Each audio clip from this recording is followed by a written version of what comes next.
Resumen ejecutivo.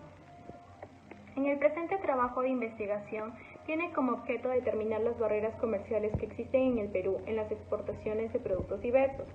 Las empresas exportadoras han tenido que verse en la necesidad de cumplir con las exigencias del mercado exterior en aspectos específicos, como las normas de origen, certificaciones sanitarias y fitosanitarios, regulaciones de acceso en el etiquetado, embalaje, límites máximos de residuos de plaguicidas, normas técnicas para que el producto exportado no sea rechazado por el mercado exterior. Por ello se realizó la búsqueda de información con el fin de recolectarla de forma adecuada para analizar realmente cuáles están siendo los efectos y o comportamientos de dichas barreras que impone el mercado exterior en nuestro país. Luego se desarrolló y se llegó a la conclusión de que las barreras comerciales influyen significativamente en las exportaciones de nuestros productos. Luego tenemos nuestro desarrollo temático, con fuentes y referencias. En la definición de restricciones tenemos, según el Diccionario de la Lengua Española, define el término de restricción al resultado de la acción de restringir, derivar del latín restringere, con el significado de limitar o comprimir. Por lo tanto, las restricciones es lo que establecen los límites, los topes o lo que impide superar a cierto máximo. Es lo contrario a lo amplio, abierto o irrestricto, según Pérez en el año 2014. Él define a las restricciones como una noción con origen etimológico en el latín restricto. Se trata del proceso y la consecuencia de restringir. Este verbo por su parte refiere a limitar, ajustar, estrechar o circunscribir algo. El tema de las restricciones aplicado a la transacción comerciales ha sido tratado por diversos enfoques. Luego tenemos la teoría de las restricciones comerciales. Según Krugman y Wells, en el 2007, señalan que el comercio internacional era regulado mediante acuerdos bilaterales entre dos países bajo la creencia en el mercantilismo durante muchos siglos. Los países imponían altos aranceles y otras restricciones severas al comercio internacional. En el siglo XIX, especialmente en Gran Bretaña, la creencia en el libre comercio tomó fuerza, y esta perspectiva ha venido dominando el cálculo político entre los países occidentales hasta la actualidad. Desde el final de la Segunda Guerra Mundial, varios tratados multilaterales han intentado crear una estructura global de regularización comercial. La mayor parte de los países comunistas y socialistas creen que la autarquía, la cual supone la ausencia completa de comercio internacional y la satisfacción de las necesidades económicas mediante la autosuficiencia. A pesar de estas creencias, todos los países se involucran en algún tipo de comercio internacional, ya que es muy difícil para un solo país satisfacer todas sus necesidades económicas. Se han utilizado varios instrumentos para manipular el comercio internacional. Estos incluyen el arancel, las salvaguardias, las cuotas de exportación e importación y las barreras no arancelarias. Según los autores, las principales teorías de comercio se describen en esta interacción entre países son. Le doy pase a mi siguiente compañero. Bien, ahora vamos a hablar sobre la ventaja absoluta. Cuando hablamos sobre la ventaja absoluta nos recordamos sobre la teoría de el creador, que fue Adam Smith en el año 1776, quien nos habla o nos argumenta que los países deben especializarse en el producto de sus mercancías. ¿Esto qué quiere decir? Que un país, para que tenga ventaja absoluta sobre su bien, es importante trabajar con menor recurso, ¿no? Por ejemplo, si un país X produce una unidad X, ¿no?, a comparación de otro país que también produce lo mismo, ¿no?, pero mi país produce este producto o este bien con menor recursos de trabajo, obviamente estaría implementando lo que es la ventaja absoluta, ¿no? Actualmente ningún país tiene lo que es el monopolio total de la producción de algún artículo. Normalmente hay competencia entre los países con artículos, con la exportación de artículos de manufactura, ¿no? Y obviamente por eso, si bien es cierto, no no existe tanta ventaja absoluta con quienes lo producen con origen. Hablemos sobre la ventaja competitiva. Cuando hablamos sobre ventaja competitiva, directamente nos estamos recordando a quien creó la teoría, que es David Ricardo, quien nos indica que un país debe especializarse en aquel bien o servicio que pueda producir de manera eficiente. ¿Esto qué quiere decir?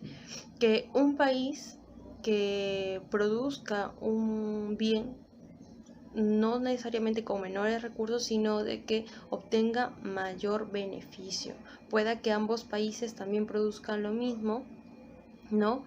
Pero directamente a mi país le genera pues mayor ganancias. Entonces, obviamente hay ventaja comparativa. Si bien es cierto, existen países que que comercializan un producto X, diferentes productos, y en ambos productos o en diferentes productos tienen lo que es la ventaja comparativa, ¿no? Porque obviamente siguen obteniendo mucho más beneficios que otros países que también lo comercializan.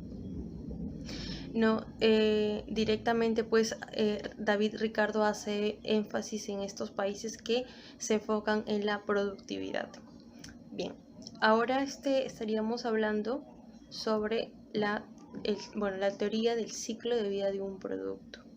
Si bien es cierto, quien lo propone es Raymond Vernon, que nos indica que las empresas pioneras en un producto creían que era mejor mantener las plantas productivas cerca del mercado del lugar para la toma de decisiones. Si bien es cierto, un producto no siempre, tiene un ciclo, como bien se dice el título, un ciclo de vida, un determinado tiempo en el mercado. Puede que tenga aceptación y se mantenga, o bien es cierto, salga y no ingresen nuevos productos. Entonces, se creía que el país de origen obviamente iba a tener esta aceptación, porque si yo produzco en este país, no comercializo dentro de mi país, directamente soy yo quien puedo manejar el precio de mi competencia. Eso es lo que se mantenía según la teoría, ¿no? Por eso dice que Vernon indica que la producción de un producto se lleva a cabo en el primer lugar en el país en el que se inventa, ¿no? O se produce directamente. Ya luego los demás países se abastecen directamente de las exportaciones como tal. Y eso es. Siguiendo con la exposición, la nueva teoría del comercio internacional. Los teóricos del nuevo comercio afirman que los países que pueden exportar ciertos productos simplemente porque cuentan con una firma que entró por primera vez en una industria que solo se puede sostener a unas cuantas empresas. Gracias a que pueden obtener economías a escala, los primeros en entrar en la industria pueden colocar un candado en el mercado mundial que desaliente los intentos de una penetración subsecuente. Mediante la utilización juiciosa de los subsidios, un gobierno puede incrementar las probabilidades de que las firmas nacionales sean las primeras en actuar dentro de las industrias emergentes. Al parecer, esta nueva teoría del comercio internacional se cumple en aquellas compañías de grandes dimensiones. Sin embargo, hay países en los que pequeñas y medianas empresas son el motor de la economía exportadora. En el siguiente punto, sobre los tipos de restricciones. Según Roland, existen varios tipos de restricciones, como restricciones físicas, restricciones de materias primas, restricciones del proceso, restricciones de la demanda, restricciones políticas y restricciones de mercado. En las restricciones físicas son generadas por los elementos tangibles del sistema. En las restricciones de materias primas, estas restricciones incluyen la escasez o el déficit de las materias primas en términos de corto o largo plazo, o en términos de uno o más ingredientes necesarios para la elaboración de un producto. En el punto de restricción del proceso, las restricciones físicas en el proceso pueden estar dadas por la capacidad de producción de las máquinas, bien sea una o un grupo pequeño de ellas, con la cual generan cuellos de botella. También pueden encontrarse restricciones por labores insuficientes de una o varias máquinas que no pueden estar produciendo a nivel que es esperado de ellas. En la línea de producción, cuando se enfrenta a este tipo de restricciones, es un síntoma encontrar acumulación de inventarios en el proceso. En el punto de restricciones de demandas, los síntomas incluyen una larga cantidad de productos en inventarios finales o una línea de producción trabajando a una fracción de su capacidad completa. Esto significa que se tiene exceso de capacidad frente a la demanda del producto. En restricciones políticas viene dada por el establecimiento de comportamientos empresariales que, basados en indicadores de productividad tradicionales sustentados en la información generada por la contabilidad de costos, producen resultados negativos, priva el comportamiento cerrado a modelos de cambio sobre el enfoque de evaluar los resultados de las operaciones localmente y no sistemáticamente. En las restricciones de mercado, cuando el impedimento está impuesto por la demanda de esos productos o servicios. Con respecto a la restricción del comercio y las políticas comerciales, Arellano indica que para corregir los desequilibrios de la balanza de pagos, los gobiernos tratarán lógicamente de fomentar las exportaciones, pero para ello en algunos casos utilizarán medidas perjudiciales para el resto de los países, que pueden provocar reacciones indeseables. Las principales barreras para el acceso a mercados internacionales comprenden a temas del tipo arancelario y no arancelario.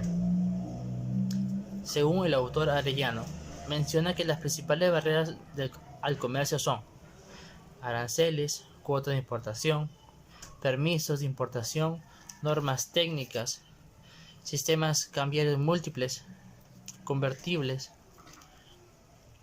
subsidios locales del gobierno, embargos, favorecer compras locales,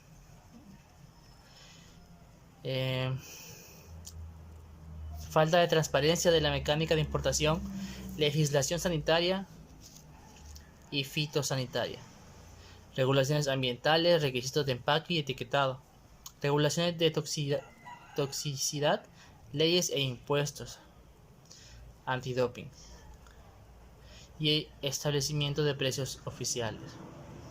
Arellano clasifica las barreras comerciales en barreras cuantitativas, barreras impositivas y barreras administrativas. El gobierno establece en las cuantitativas, el gobierno establece un límite a la cantidad de producto otorgado a licencias de importación en forma restringida.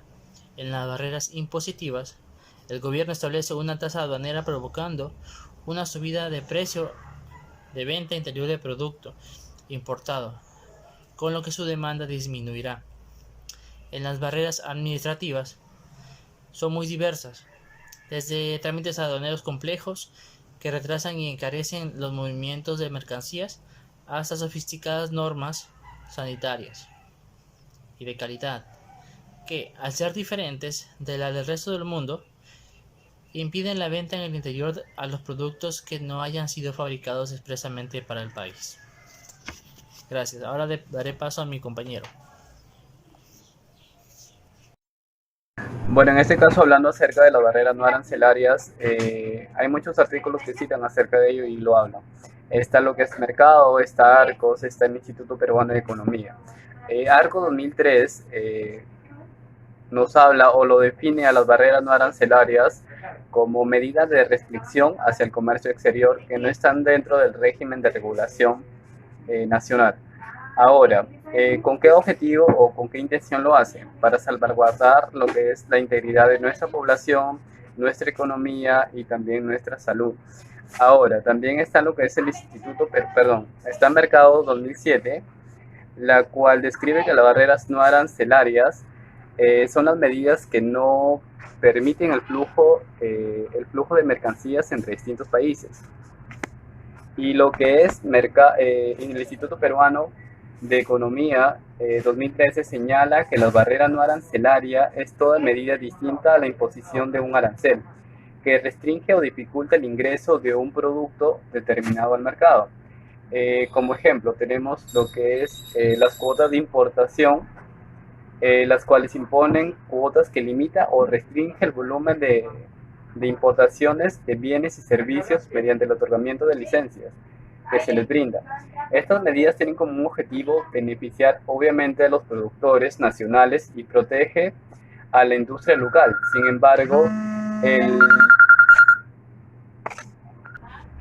Sin embargo, al poder restringir lo que es el libre comercio, se restringen muchas cosas.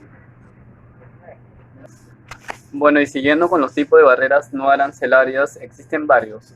Lo que es, según el mercado 2007, existen diversos dichos de barreras no arancelarias, las cuales las más usadas son las regulaciones de etiquetado, están también lo que son regulaciones sanitarias, fitosanitarias. Lo que dice que indica, bueno, en este caso el mercado 2007 indica que de acuerdo sobre la aplicación de medidas sanitarias y fitosanitarias entró en vigor junto con el acuerdo con el que es establecido la Organización Mundial del Comercio. Esto pasó en 1 de enero de 1995. El acuerdo se refiere a la aplicación de reglamentaciones en materia de inocuidad de los alimentos y control sanitario de los animales y vegetales. En este caso usaban medidas para poder contrarrestar este tipo de problemitas que podían estar alterándolos, como el uso de plaguicidas y fertilizantes, pruebas de laboratorio, inspecciones, certificaciones sanitarias, régimen de cuarentena y lo que es la determinación de zonas libres de plagas y enfermedades. Normas técnicas. Estos estándares garantizan que los productos que compran los consumidores cumplan con las especificaciones de fabricación, seguridad y calidad necesarias. Las características principales de estas normas son calidad, seguridad o dimensiones, terminología, métodos de ensayo, requisitos de embalaje, marcado y etiquetado de los productos. Punto 6. Dumping y subvenciones. El dumping puede determinarse simplemente comparando precios en los dos mercados. Por otro lado, la persona que realiza el dumping puede tener afines comerciales, monetarios o políticos. Sin embargo, en general, el dumping tiene consecuencias terribles por el consumo interno o el comercio internacional. En este caso, el dumping genera competencia desleal. Define las subvenciones como ayuda directa a la empresa para hacerla más competitiva. Los subsidios son pagos que realiza el gobierno a los productores locales. Las subvenciones se neutralizan con derechos compensatorios iguales a su incidencia. Por otro tanto, la prueba de las subvenciones puede ser más sencilla que el dumping en sí, porque las leyes sobre subvenciones están incluidas en las leyes y reglamentos que rigen la entidad oficial que concede las subvenciones. Cuotas a la importación y restricciones a la exportación. Las cuotas a la importación son una de las restricciones en la cantidad que algún bien que es importado por un país. Esta restricción normalmente se aplica otorgando licencias de importación a un grupo de individuos o firmas. Las cuotas de importación generalmente aumentan los precios por dos razones: mediante la restricción de la oferta y porque hay pocos incentivos para ofrecer competencia de precios para aumentar las ventas. Para evadir las cuotas, a veces las compañías convierten un producto en otro que no está sujeto a ellas. Por ejemplo, Estados Unidos mantiene cuotas por importación de azúcar que dan como resultado que su precio en Estados Unidos sea en promedio aproximadamente el doble de su precio en el mercado mundial. Así, varios productos de dulces han desplazado sus plantas a México, donde pueden comprar azúcar a precios más bajos e importar el dulce libre de impuestos a Estados Unidos. Las medidas antidumping. Las medidas antidumping es una herramienta de carácter transitorio y corresponde a una sobretasa arancelaria que busca enfrentar las prácticas desleales del comercio. Tenemos políticas administrativas, que son reglas burocráticas designadas para hacer difícil que las importaciones entren a un país, como las licencias, restricciones a los servicios, etc. Otras barreras no arancelarias, existen diversos tipos de barreras. Estas dependen de la clase de producto a exportar. Normas de calidad para frutas y hortalizas, ¿no? Tenemos las regulaciones ecológicas, tenemos las normas internacionales de calidad, ¿no? Aun cuando cada mercado tenga sus propias normas de calidad. Las más conocidas son las ISO 9000. Las barreras no arancelarias para el sector agroalimentario son alimentos frescos, tenemos lo que es certificado fitosanitario, que certifica libre de plagas, y tenemos tratamiento cuarentenario. Bueno, en conclusión, las barreras comerciales impuestas por los demás países influyen en las exportaciones de productos agroalimentarios, ¿no? Frescos del Perú. Desde mi punto de vista, es positivo porque las empresas buscan diversificarse a nuevos mercados. Desde el punto de vista negativo, las empresas tienden a un mayor costo de inversión en el proceso de la extensión y adaptación de dichos requisitos, pero que finalmente están obligados a cumplirlos. Existen diversas barreras comerciales que imponen los países del exterior, pero en el Perú las empresas agroalimentarias pasan a cumplir principalmente que los productos frescos cuenten con las certificaciones fitosanitarias y sanitarias, que estén libres de plaguicidad o algún residuo químico, ¿no? También que se cumplan las normas del etiquetado y las normas técnicas con el fin de garantizar la seguridad de sus productos, así como también a sus proveedores. Los efectos de las barreras comerciales impuestas por los mercados externos son importantes para las empresas agroalimentarias, ya que se tienen que adaptar a dichas barreras, porque al adaptarse a las normas, sus productos tienden a crecer. Muchas gracias. Aranceles es un impuesto o gravamen que se aplica a los bienes que son objeto de importación o exportación. El más usual es el que se cobra sobre las importaciones en el caso de Perú y muchos otros países. No se aplica a las exportaciones. Eso es según el Ministerio de Economía y Finanzas. Tipo de aranceles significa en ad valorem, arancel específico, y a partir de esa combinación hay un arancel mixto. El arancel ad valorem es el que se calcula como un porcentaje del valor de importación CIF, es decir, el valor de la importación incluye costo, seguro y flete.